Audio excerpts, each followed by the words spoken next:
Something ancient and divine has just appeared in Jerusalem. God's personal name, Yahweh, is now visibly etched on the eastern wall right above the Golden Gate. Prophets foretold this moment. Could this be the final sign before the Messiah returns? There are moments in life when time seems to pause, when something so unexpected, so profound happens that it demands your attention, whether you're ready for it or not. For the people standing before the ancient eastern wall in Jerusalem, that day it was one of those moments. Eyes widened, hearts pounded. The silence was broken not by noise, but by the overwhelming weight of what their eyes were witnessing. At first, it looked like nothing, just stones weathered by centuries of wind, dust, and desert sun. But as the light shifted, so did the truth. Carved, almost hidden in plain sight, was a series of shapes, not random markings, not graffiti, but letters. Hebrew letters, ancient, sacred, familiar to scholars, whispered in worship and feared for. Their holiness, Yod, He, Vav, He, together, Yahweh. The eternal name of God, suddenly, impossibly, written on the most prophetically loaded piece of land on earth. Whispers turned into murmurs. Phones were raised. Tears welled up in the eyes of men who had studied Scripture their entire lives, and yet had never seen anything like this. The name of the Most High, appearing not on a scroll or tablet, but on the very stones of the Temple Mount. Was it real? A miracle? A divine fingerprint? Skeptics dismissed it as erosion. A coincidence of time and nature. Just the random decay of limestone. But those who stood there, those who looked closely, couldn't ignore what they felt. It wasn't just what the stones showed. It was what their hearts heard. The eastern wall, home to the sealed Golden Gate, has long been cloaked in mystery. For centuries, it has stood silent, sealed by rulers who feared what it might unleash. According to prophecy, it is through this gate the Messiah will one day enter. A gate no man has walked through in over 500 years. A gate blocked by stone, and even by a graveyard, as if human hands could halt a divine arrival. And now above that very gate, the name of Yahweh appears. Why now? Why here? Why this name? To understand the shock of this moment, you have to understand the weight that name carries. Yahweh isn't just another word for God. It is the name revealed to Moses in the burning bush. It is the name too holy for the ancient Israelites to speak aloud. It is the name whispered by the wind, mirrored in every human breath.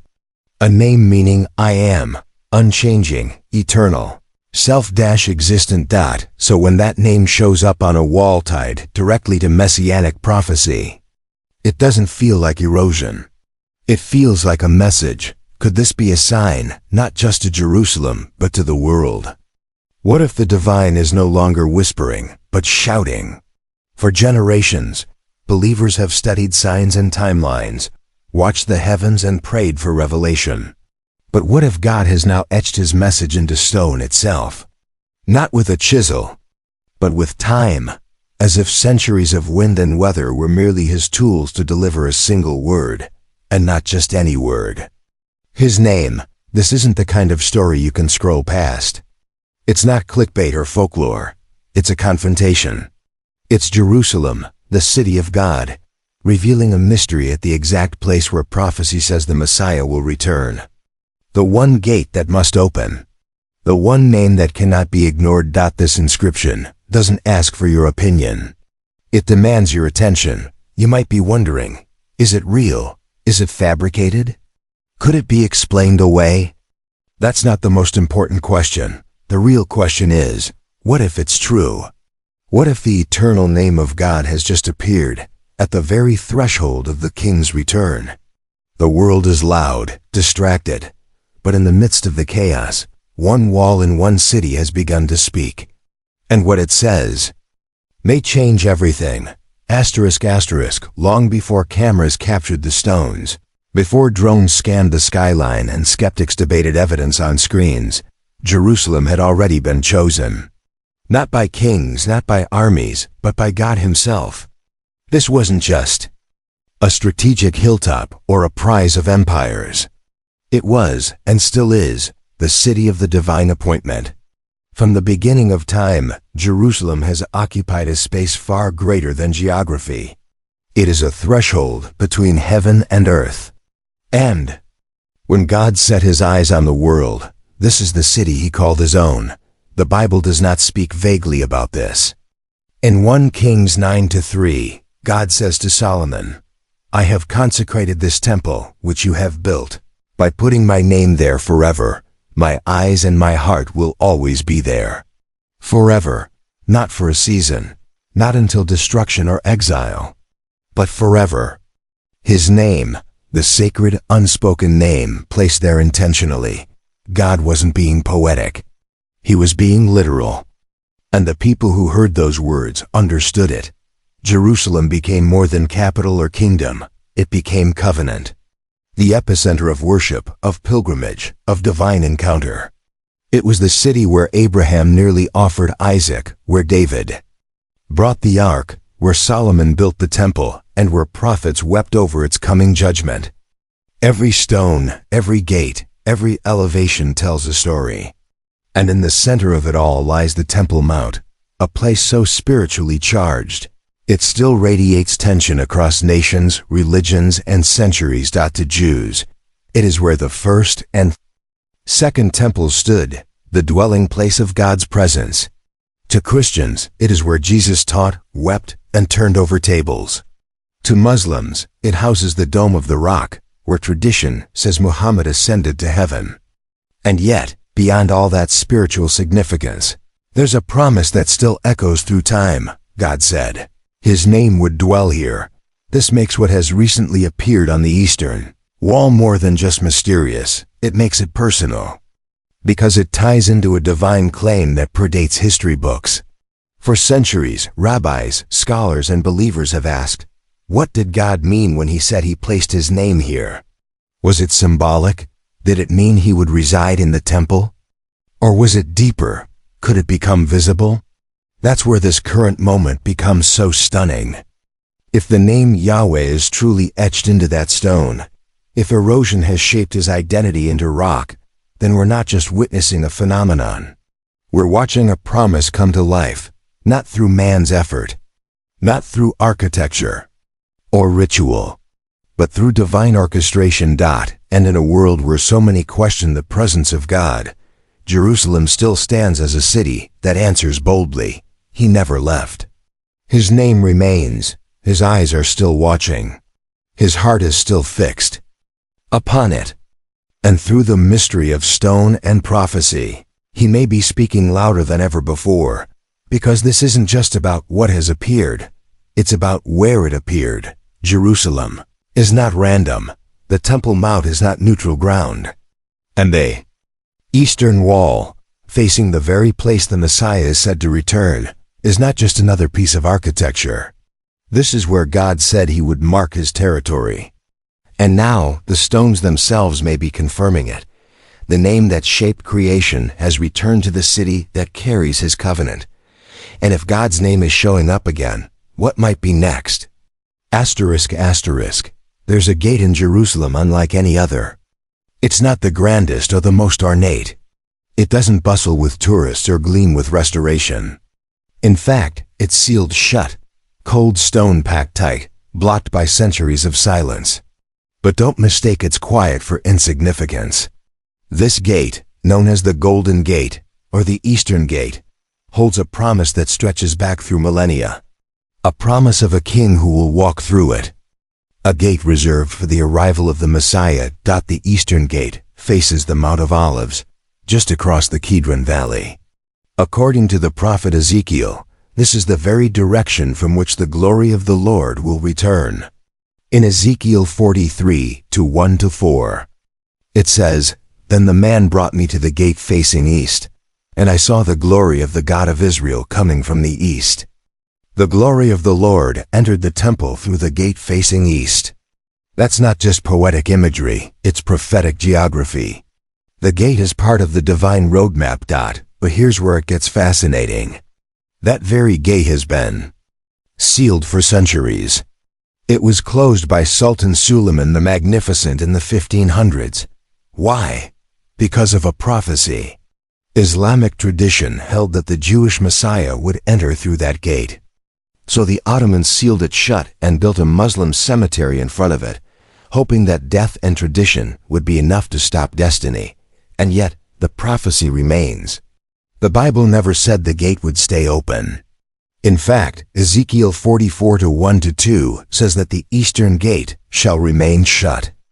It shall not be opened, and no one shall enter by it. For the Lord, the God of Israel, has entered by it. Therefore it shall remain shut. The sealing wasn't a failure of prophecy, it was part of the fulfillment. The gate was closed not to stop the Messiah, but to preserve the moment of his arrival. It waits. Like the world, it waits. Now consider the present. A name has appeared, not just anywhere, but above that very gate. Yahweh, the sacred name of God, as if to mark the spot. As if to say, this is the place, this is the entry. This is the moment nearing its time. Could that be coincidence? Or is it another layer of prophetic convergence? The sealed gate. The holy name, the Mount of Olives just beyond. Jesus himself spoke of this alignment. In Matthew 24-27, he said, "For as lightning comes from the east and flashes to the west, so also will the coming of the Son of Man be." From the east, through the gate, into the city. And above that sealed stone arch, the name of God now calls to the world. This gate, long ignored and largely overlooked, has now become a canvas, a signpost, a countdown clock, and the message written. Above it isn't a warning from man, it's a signature from eternity. The King is coming. And the gate, though sealed by man, is already marked by God. To see the name Yahweh appear on stone is powerful. But to understand why it matters, you have to understand what that name means and how rare, how sacred, how unspeakable it truly is. When Moses stood barefoot before a burning bush in the wilderness, he asked God a question. Who shall I say sent me?